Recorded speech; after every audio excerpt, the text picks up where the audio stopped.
Hello, welcome back to my YouTube channel. Today I'm going to do a Q&A for you. I've put out on Instagram asking for what you guys would like to know. So I'm going to do a little Q&A and I'm just doing my nails whilst I answer all of your questions because they are in dire need of being done. After a week of decorating, oh my god, they're actually horrendous. So I'm looking forward to having nice nails. First question, if I could pick a superpower, what would it be? Now, I don't know whether this actually counts as a superpower, but if I could pick, I would want to apparate like they do in Harry Potter, because then on days like today, when it's absolutely miserable outside, I could just, like, in seconds, I could be somewhere really hot. I could be on a beach in a bikini, getting a tan, rather than sat here with the rain and the miserableness going on outside. So I don't know if that counts as a superpower, but if it does, that is exactly what I would pick. If it doesn't, though, what would I pick? I think being able to fly would be pretty cool. Yeah, I think that would be a pretty cool one. Wouldn't quite be on the same level as apparating though, have to be honest. But yeah, apparating would be absolutely what I would pick. So next up, if I had to pick one meal to eat forever, what would I pick? Oh, this is such a tough one.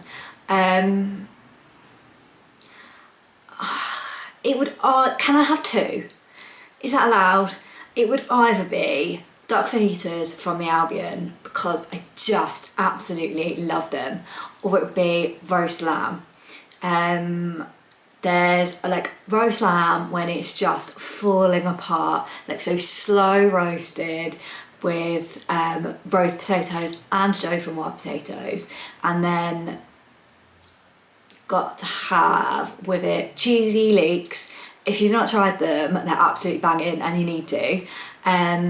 Like, definitely good addition to any roast dinner. Much better than cauliflower cheese as well. Like, cheese definitely improves cauliflower, but it's still just cauliflower. So cheesy leeks are the way to go.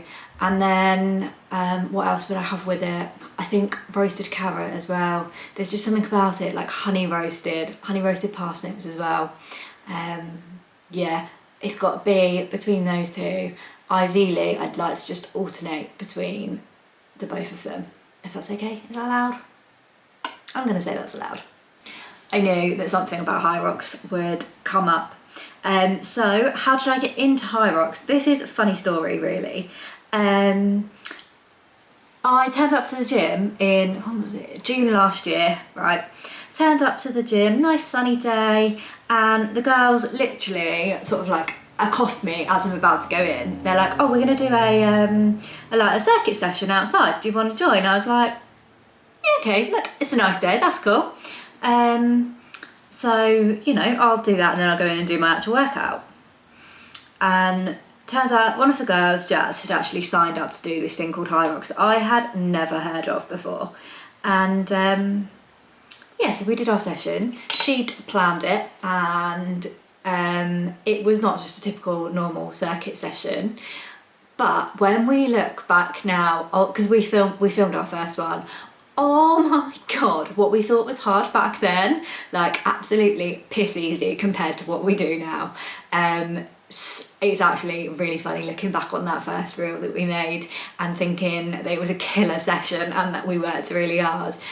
Because actually for the time we did work hard, but obviously it's just like, it's really good for us to look back and see how far we've come, because we have come such a long way. We were running, I think it was 100 meters between our exercises, and at the time we were like, oh my god, like dying, and actually, like, that's just not even a patch on what we do these days. So yeah, that's kind of how I got into HYROX. So from that first session, so Jazz had signed up she was due to compete in the October. So we were like, oh, well, like, why don't we, once a week, we can all train together and just help keep her on track, help get her ready for her Hyrox. And yeah, it just kind of went from there. And then we were all really enjoying it. So we were like, oh, should we book one? Unfortunately, there were none until this year. So we'd kind of missed out on booking for 2023. So we booked in Madrid, which we obviously did in March, and then we also booked in to do doubles in London. And since then, me and Joe have also booked to do Valencia, doubles in Valencia in November, and yeah, I'm looking forward to it. Honestly, had someone told me 4 years ago that I was going to be competing in Hyrox, I would have said, nah, you're mad, you've lost your mind. And yet here we are. Yeah, just goes to show you never know what direction life is going to take you in and what's going to happen. Okay, let's, there's another Hyrox one, so let's do that one next. This is really sweet. What an amazing achievement, getting on the podium. Firstly, thank you. Honestly, never ever expected it to happen. And how did it feel? Like, I wish that someone had filmed our reaction when we realised that it was us being called to the podium. So I had never ever expected that we would make it onto that podium in Madrid, or ever, to be honest, anywhere for that matter. But it has given me definitely a lot of motivation and confidence that moving forward, actually, I can train hard and do it. So obviously doubles is going to be harder than the relay. But honestly, like, our reaction, so because they were doing everything, because it was in Madrid, obviously, it was in Spanish. So whilst they were doing the sort of podium announcements and stuff, we didn't really know what was going on because there was no English translation, and obviously none of us speak Spanish. So we thought that they were about to do our category, but we weren't like 100%. And then they started announcing third place, and they started saying our names, and we were like, what? Hang on, is that us? And like, then they got through all 4 of our names, and we were like, okay, that's us. Like, what the hell? And like, honestly, I can't even describe the feeling. It was like just one of pure amazement and pure joy, and like so unbelievably proud of us 4 girls, all from Kent, who've come together through the gym. Like, that's literally how we all met, was just at the gym, started training together, and us 4 girls from Kent that have gone all the way to Madrid and got on the fucking podium. How the hell did we do that? And honestly, the shock, I wish that someone had filmed that moment. I've actually got a clip of when we were up on the podium. So they announced that we'd come third. So after we'd got over the initial shock of like, oh my God, that's us, right, we've got to get up there. And by this time, because it was so late, so we didn't compete until 8:40 in the evening, which, not gonna lie, by the time we finished, that wasn't past my normal bedtime. It was really late, and so we'd had a lot of support there whilst we were competing, but clearly no one had faith that we were getting on that podium because no one actually stuck around for it.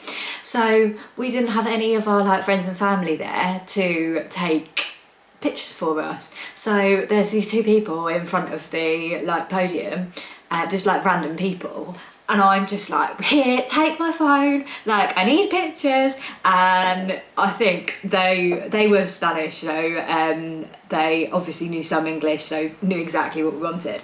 But I think that they were like, what the hell, who are these English girls? Because we were up there, and we were genuinely, I think we were more excited than the people that came first and second.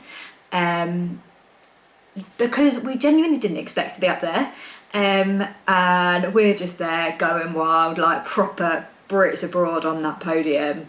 And yeah, honestly, there's a video. I'll put it up actually. I turned it into a reel to post. So maybe I'll post that today. You can all see us on the podium and just how excited we were. But yeah, next up is London High Rocks, and that's doubles with Joe. I'm under no illusions that we're getting on the podium there. I think competition is going to be a lot tougher, and it's going to be a lot tougher for us as well. Obviously, after doing the relay, doing doubles is going to be harder. So under no illusions about getting on the podium there, just going to go do our best and so yeah, see how we do. But I'm really, really looking forward to it. And then Valencia is another story. We've got a fair bit of time to put in training, and I'm going to be gunning for that podium in Valencia. Absolutely cannot wait. My biggest pet peeve. Oh my god, this is a difficult one because I feel like there are so many things that just get on my nerves on a daily basis. But I think one of them has got to be, can I have a couple of pet peeves? I'm really shit at this, like being asked one thing and then just giving one answer, aren't I? But I'm indecisive. Anyway, so I've got a couple of pet peeves. Is one, the people that move slowly. So people that either drive really slowly in front of you when there's just no need, or people that walk really slowly in front of you when there's no need. Obviously, if someone is like impaired and can't walk properly, like absolutely fine. But people that just dawdle for like no reason, it's just irritating as hell. And then my other biggest pet peeve is probably people that constantly complain about something yet do absolutely nothing about it. Because nothing is going to change if you don't make a change. How can you expect something to be drastically different and improve if you're not willing to actually do anything to change it? Things don't just happen. You have to actually do stuff in life. You can't just expect that your situation is going to change.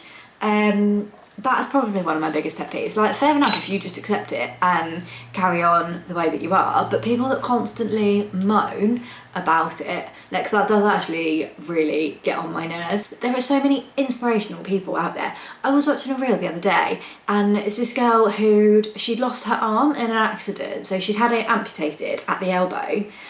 She is, oh my god, she is so super fit and super strong. She's in the gym and she's lifting and she's like absolutely smashing it. And I just think, actually, if someone's got something to complain about, it's probably her. That must be an unbelievably difficult thing to go through, losing your arm.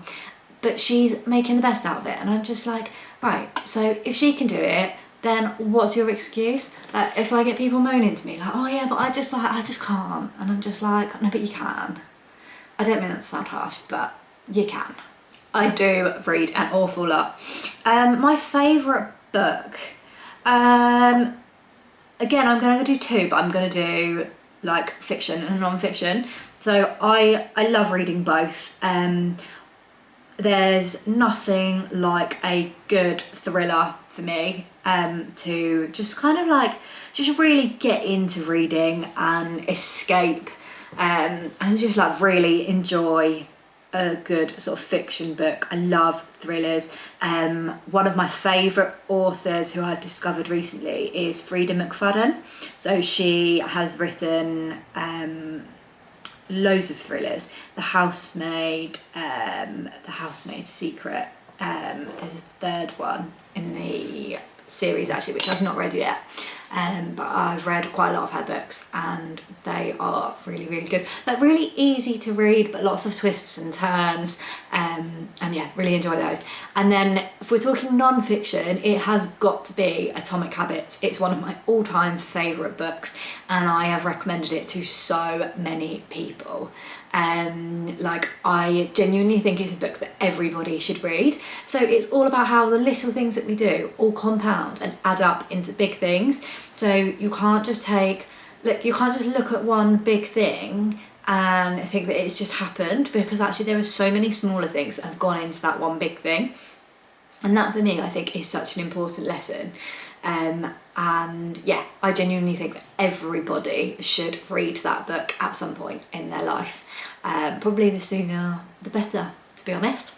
So now this is not going to be the answer that you're probably going to want to this question, but how to get rid of back fat and love handles. Honestly, you cannot spot reduce that, so there is no way to target specific areas. So the only thing really that you can do is to eat in a calorie deficit so you drop overall body fat. And I know that's not what you want to hear. You want me to tell you that you can do this exercise and you can do that exercise, and that's going to get rid of those problem areas for you. And there will be people out there that will tell you exactly that. Oh, do this and you'll lose your back fat or you'll lose your love handles. But those people are lying to you, because actually that's just not how it works. Obviously there are certain exercises that you can do that will help you to build muscle in those areas, so that when you drop body fat, then in those areas you will see the definition underneath. Like for example, for your back, things like doing bent over rows, lat pull downs, any form of row variation really. All of those sorts of things are going to help to build your back muscles, so that when you do drop the body fat, you're going to have a nice set of wings there. But ultimately, to drop the fat, you need to be eating in a calorie deficit. And I know that that's not the answer you want to hear, I'm sorry, but that is the honest answer and the true answer. And I'm not here to lie to you, I'm here to just take the bullshit out of it and give it to you straight. So yeah. So thank you for watching, hope you've enjoyed my Q&A, and I will see you all again soon. Don't forget to hit subscribe.